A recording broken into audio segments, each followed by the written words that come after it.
शेतामधी माझी खोप, तिला बोराटीची झाप.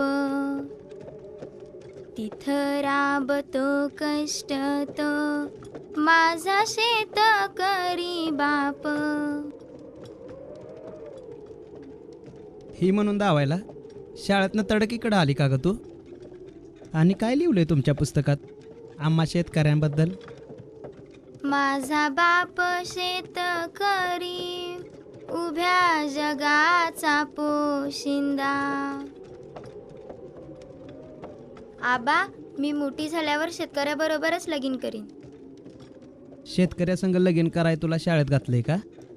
अगं तू शाळेत जाणार, मॉब शिकणार, शिकून मोठी होणार, मोठी झाल्यावर मोठी डॉक्टरीन होणार आणि तुझं लगीन बी मोठ्या डॉक्टर संग होणार.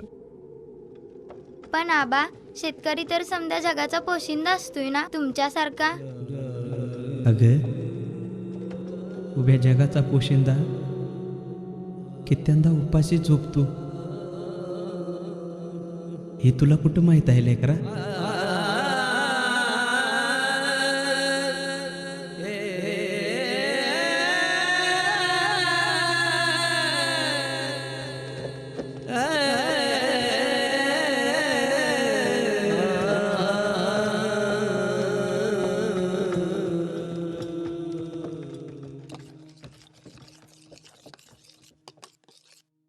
तू माझे बेस्ट मम्मा नाहीयेस. पिल्लू, डबा दिलाय तुझ्याजवळ, तुला हवं तेवढं घे. तू त्या भाजीवाल्याला त्याचे सगळे पैसे का नाही दिले?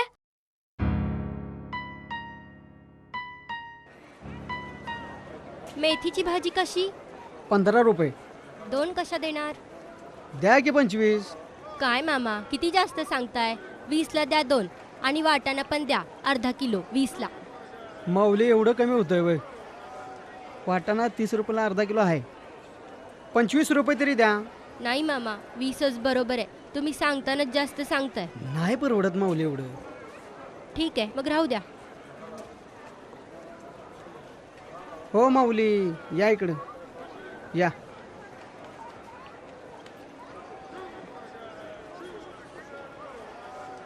आणि कोथिंबीर पण टाका थोडी.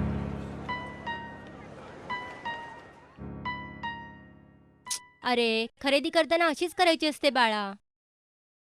मग मग मला शूज घेताना, ड्रेस घेताना, तू पार्लरमध्ये गेल्यावर जेवढे पैसे मागतात तेवढेच देतेस ना तू? अरे, पण भाजी खरेदी करताना अशीच करायची असते ना. का? कारण अरे बाळा, कशाला एवढा विचार करतेस? शहाणी बाळेस की नाही तू? चल, दूध संपव बरं पटकन आधी. नाही, तो भाजीवाला गरीब होता म्हणून तू त्याला त्याचे सगळे पैसे दिले नाहीस. तू नाहीस बेस्ट मम्मा, मला नाही पाहिजे दूध. जा. अगं पिल्लू, थांब. अगं ऐक तरी.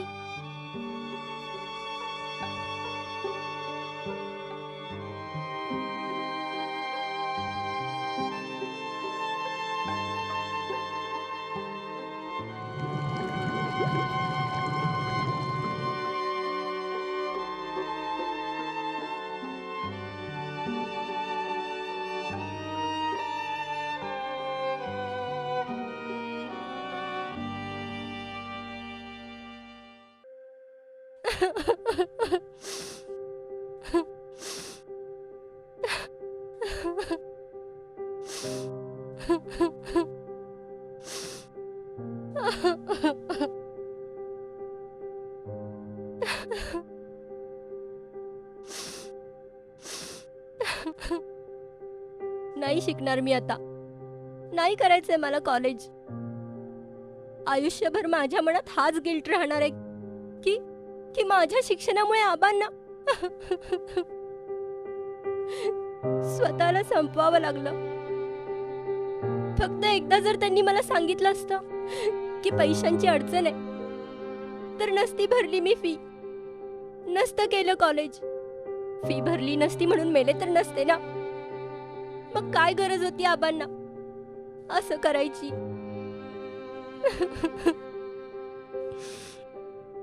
नाही करायचंय मला कॉलेज.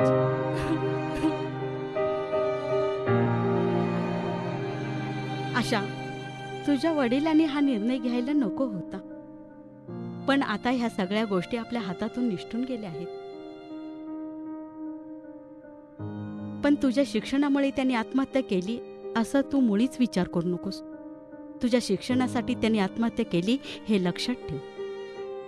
तुला डॉक्टर बनवणं हे त्यांचं स्वप्न होतं आणि या स्वप्नासाठी ते मरायला सुद्धा तयार झाले. आशा, आज तुझे वडील जिवंत नाही, पण त्यांचं स्वप्न जिवंत आहे तुझ्या रूपात.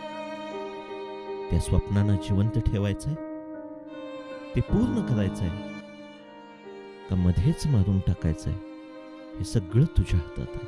आशा, तुला डॉक्टर बनावंच लागेल. एक चांगली डॉक्टर बन आणि पेशंटच्या उपयोगी पड. त्यांची सेवा कर. तुझ्या वडिलांसारख्या गरीब शेतकऱ्यांची सेवा कर.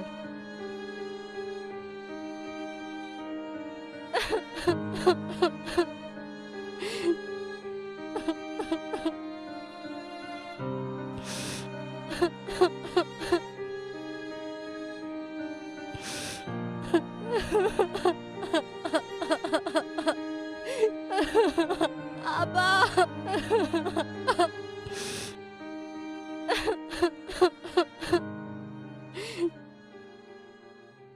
तुझ्या वडिलांसारख्या गरीब शेतकऱ्यांची सेवा कर.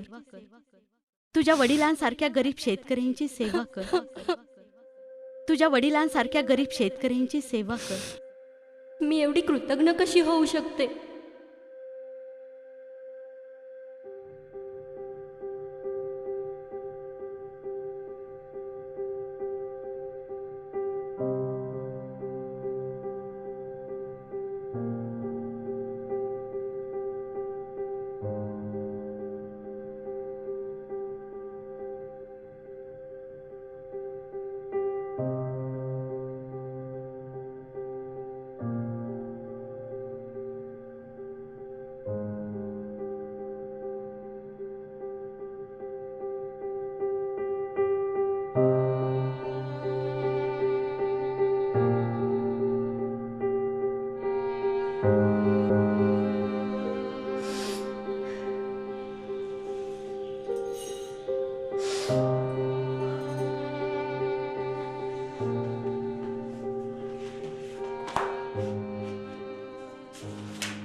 थँक्यू पियू,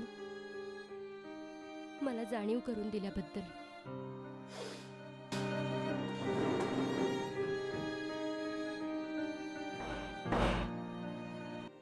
चढली होती माझ्या विचारांवर आणि आचारांवर भ्रष्टतेची काजळी. जेव्हा समाजामध्ये जळत होती माणुसकी, जाणीव आणि कृतज्ञता. नाहीत माहिती कारण, कधी प्रयत्नही नाही केला जाणून घेण्याचा की का जळते आहे माणुसकी, का भस्मसात झाली आहे जाणीव आणि का होरपळून निघत आहे कृतज्ञता. स्वतःला एक विद्येची ज्योत समजणारी आणि स्वतःचं आयुष्य प्रकाशमय करू पाहणारी मी आज कळतंय मला की कुठल्या ज्योतीवर कधी काजळी नसते चढत. मला नाही बनायचं नुसता माणसाचा पुतळा ज्यामध्ये कधी माणुसकीच नसते. मला नाही बनायचं ज्योतीची नुसती प्रतिकृती जी कधी प्रकाशच देत नसते. मला बनायचंय माणूस. मला बनायचंय ज्योत, माणुसकीने आणि विद्येने जी आयुष्य प्रकाशमय करू शकेल, जाणीवेने जिचं आयुष्य कृतज्ञ असेल.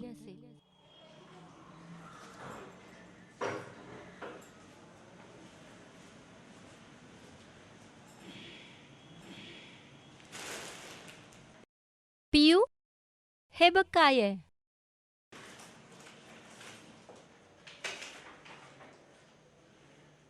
हे काय आहे ग मम्मा? तुझी मम्मा बेस्ट मम्मा असल्याचं सर्टिफिकेट.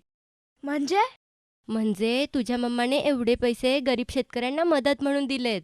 खरंच तू माझी बेस्ट मम्मा आहेस. हो रे बाळा. पियू, फक्त तुझी मम्माच बेस्ट नाही काय, हे बघ तुझे पप्पा पण बेस्ट आहेत. पिऊची मम्मा बेस्ट, पिऊचे पप्पा बेस्ट, मग पिऊलाही बेस्ट म्हणायचंय. हे बघ मम्मा, माझ्या प्रोजेक्टचा पहिला नंबर आला. अरे वा. पप्पा, मला तुमच्यासारखंच सर्टिफिकेट मिळवायचंय.